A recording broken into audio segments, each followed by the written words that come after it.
Let me tell you about the amazing weekend I had a couple of weeks ago when I went out of town. It was crazy.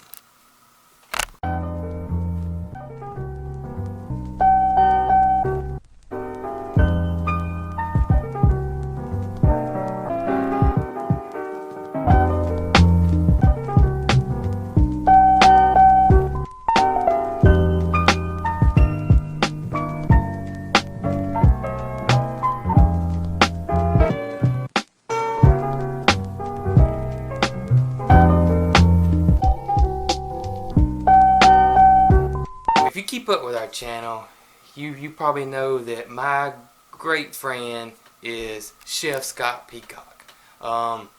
He's one of the most famous chefs, especially with Southern cuisine. He's an icon, a pioneer of the Southern cuisine movement. 2007 James Beard Award winner. I could go on. But he had an event that he was asked to help with at Florence, Alabama, for Southern Foodway Alliance. And it was put on by and hosted by famous fashion designer Natalie Channing of Alabama Channing. Now Alabama Channing and Natalie Channing, she is one of the pioneers of the slow fashion movement. And what I mean about slow fashion is you know, it's organic cotton that is locally sourced. Everything is naturally dyed with like indigo and that kind of thing, and tries to get it as locally as she can. Everything's hand sewn. It's amazing. But the day started out with me riding over to Scott's house. I am headed to pick up my buddy Chef Scott, and then we're headed to the big town of Florence / Muscle Shoals, Alabama.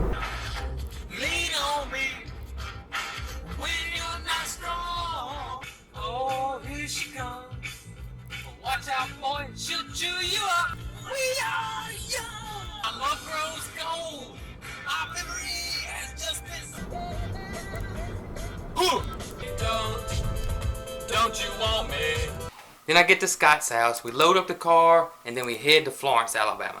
And then so we make it to Florence, Alabama. We make it to Alabama Channing, the factory, and there's a cafe inside the factory, which is ran by Natalie's son, Chef Zach. And that's where we're going to be cooking at. So we get there, and of course I just walk around and look at the place, and it's beautiful to see the clothing and the design and that aspect of it. It was a lot to take in. So then, of course, it was getting close to dinner time. We're hungry. Chef Zach tells us of this hole-in-the-wall Mexican restaurant. But before we go to the Mexican restaurant, we unload our things. We go to the hotel, unload everything at the hotel.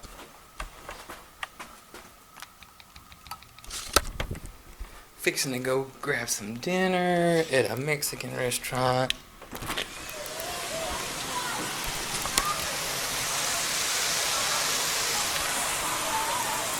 Pretty awesome food.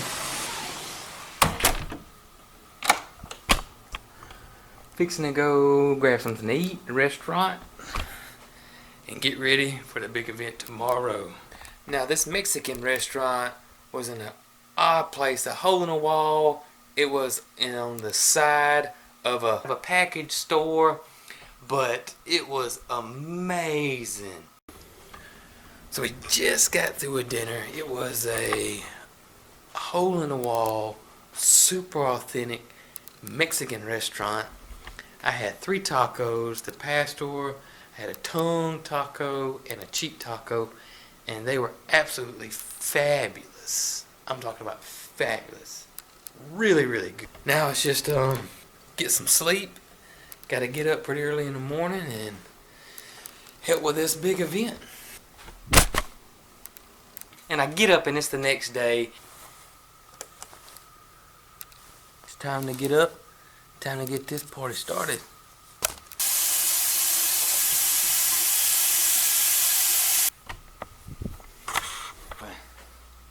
Just need some coffee. That's what we need.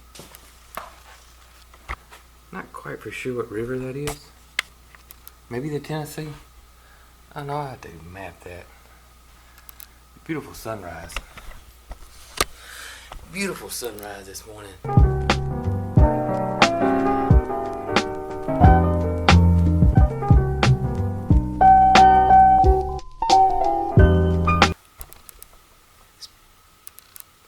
Just waiting on. There he is.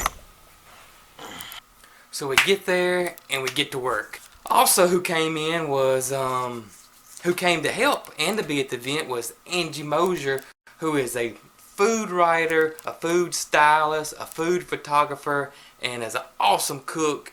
And also Lisa Donovan, who is one of the top pastry chefs in the country. Then we had Will Dodd, who runs and started a non-profit organization called Heirloom Harvest. And what Will does is Will is like an in-between guy. Will goes to all these small-scale farms, not your big guys, but small-scale farms like us. He goes to the farmer, asks the farmer what he has to have for the product. He buys the product then because he's got connections to grocery stores, to restaurants, to caterers. So the farmer gets the money right then, and Will goes and sells it to the restaurants. So the farmer doesn't have to worry about trying to find a buyer. Will's the buyer, and then Will goes and disperses it where it needs to go because he's got clients wanting. I'll put links to everything down below of all the people that were there, of Will's nonprofit. If you want to know more, everybody will be down below. But of course we get started, and we're just working. I mean, that's all there is to it, non-stop. Oh, wow. And the other guy, he was saying, we'll put it on.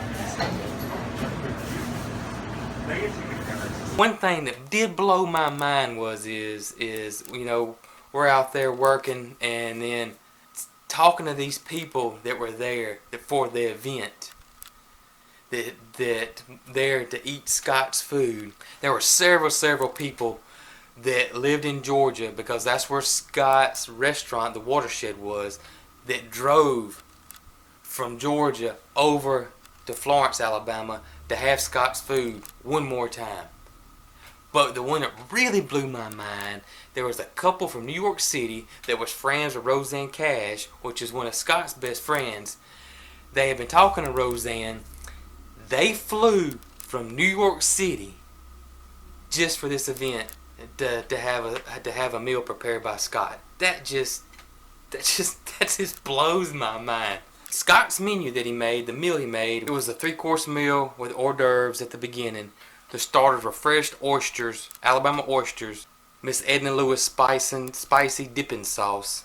Then it was tomato and goat cheese toast. Then it was Scott Peacock's own heritage breed Piney Woods cattle that they made this dry aged sausage out of. Then it was Cog Hill Farm eggs with a garlic parsley sauce. Then it was buttered fresh radishes. Absolutely amazing. The first course was a salad. It was these amazing mixed greens. But what topped it off, what made it absolutely amazing was Scott and Natalie Channing had gone to a creek that morning and picked fresh watercress out of it.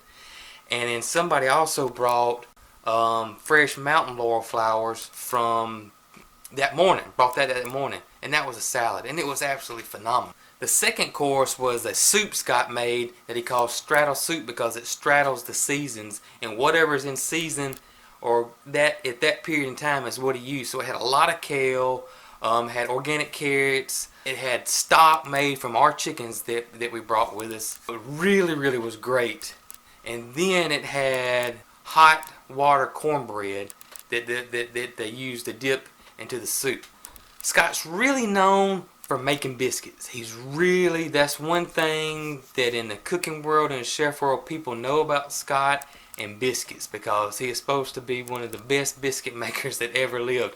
So the dessert was something special to see be made and something special to taste. The biscuits were a sweet cream biscuit Scott made, and Angie Mosier had brought over some fresh strawberries that she had gotten from a farmer's market that morning in Atlanta, Georgia, and brought them over to us that day. He took a biscuit, opened it up, put the strawberries on top, then put hand whipped cream, because Scott doesn't believe in machine whipped cream. It's got to be hand whipped, which makes it a soft cream. Put that on top, and then put the top of the biscuit on top, and then put more strawberries on top. My mouth's watering thinking about it. Phenomenal. Of course, the night went wonderful. It really did. It was a wonderful evening. It was late when we got in. I am dead tired. Everything went well. Went really good. Just really sleepy. It's almost 11:30. Whew, what a day, what a day, what a day. So tired. Let's go to bed. Got up the next morning, got invited to go to Natalie's house and have coffee, and she made us breakfast, which was phenomenal. Up and at 'em, gonna stop at Natalie Jennings to have coffee, and then we're headed home. But it was worth it. Great weekend, great weekend. But it was an amazing time. I learned a lot. I met a lot of good people. Just a great experience. Awesome experience. Anyways, I hope you enjoyed it. If you did, give us a like. As always, if you got any comments, just comment below, or any questions whatsoever. Like I said earlier, I'll put links to everything down below if you're interested in more about who was there. And as always, y'all have a wonderful day. Y'all be good. Hey, and we'll catch y'all on the next one.